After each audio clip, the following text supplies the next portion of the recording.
사랑하는 성도 여러분, 성경 묵상 시간입니다.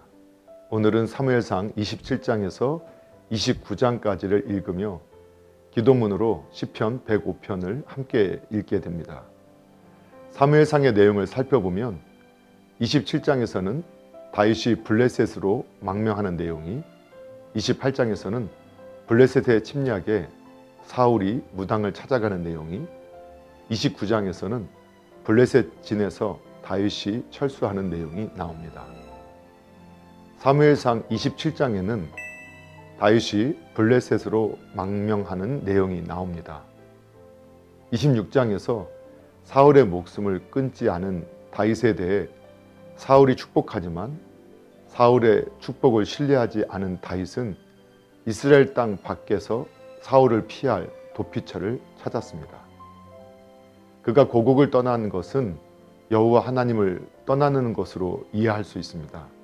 왜냐하면 당시에 그들은 하나님의 주권이 이스라엘 영토 안에 제한되어 있는 것으로 믿었기 때문이었습니다.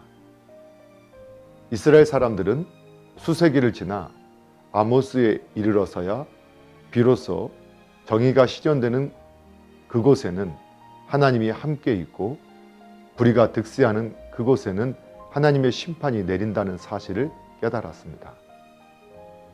하나님을 만민의 하나님으로 믿고 우주적인 존재로 아는 것은 분명 올바른 신앙 지식입니다.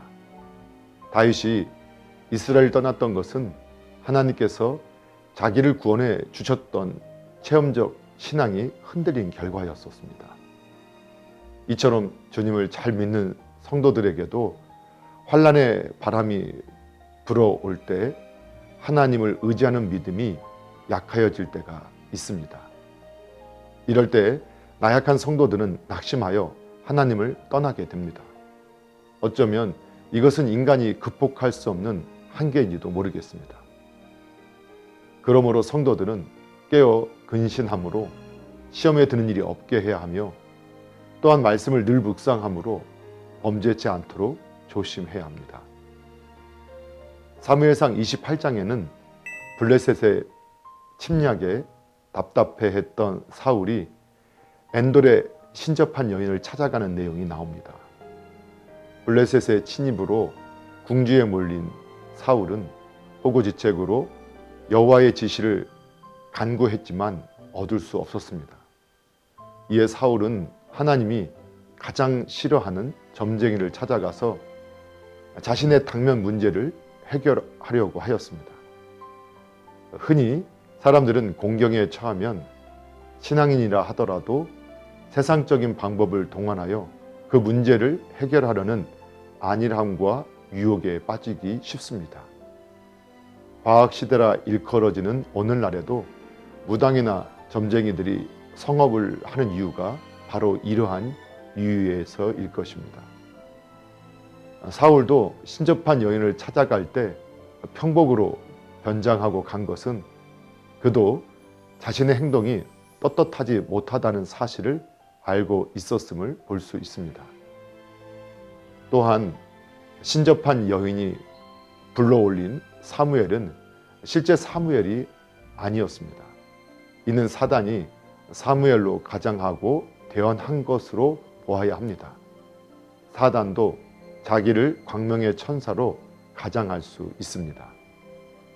특히 교회된 성도는 영이 어두워져 점집을 찾거나 하는 미혹을 받지 않도록 조심하고 깨어 있어야 하겠습니다.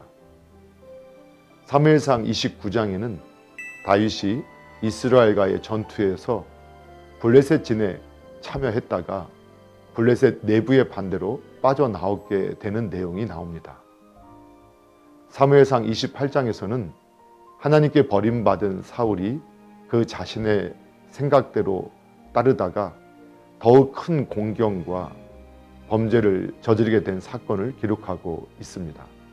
그러나 29장에는 하나님이 함께 하시는 다윗이 조국 이스라엘을 짓밟아야 하는 어려운 처지에 놓였을 때 그 자신이 어떠한 지혜를 짜내지 않았음에도 불구하고 하나님의 섭리가 그를 구원해 준 것을 기록하고 있습니다.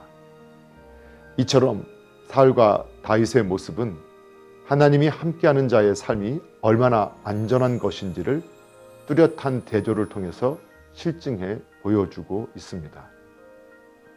사랑하는 성도 여러분, 하나님을 의지하는 것은 연약하고 힘이 없는 사람들이 하는 것이라 세상 사람들은 조롱하기도 합니다. 그러나 하나님을 의지하는 사람이 진정 힘 있는 사람이고 승리하는 사람임을 성경은 거듭 밝히고 있습니다.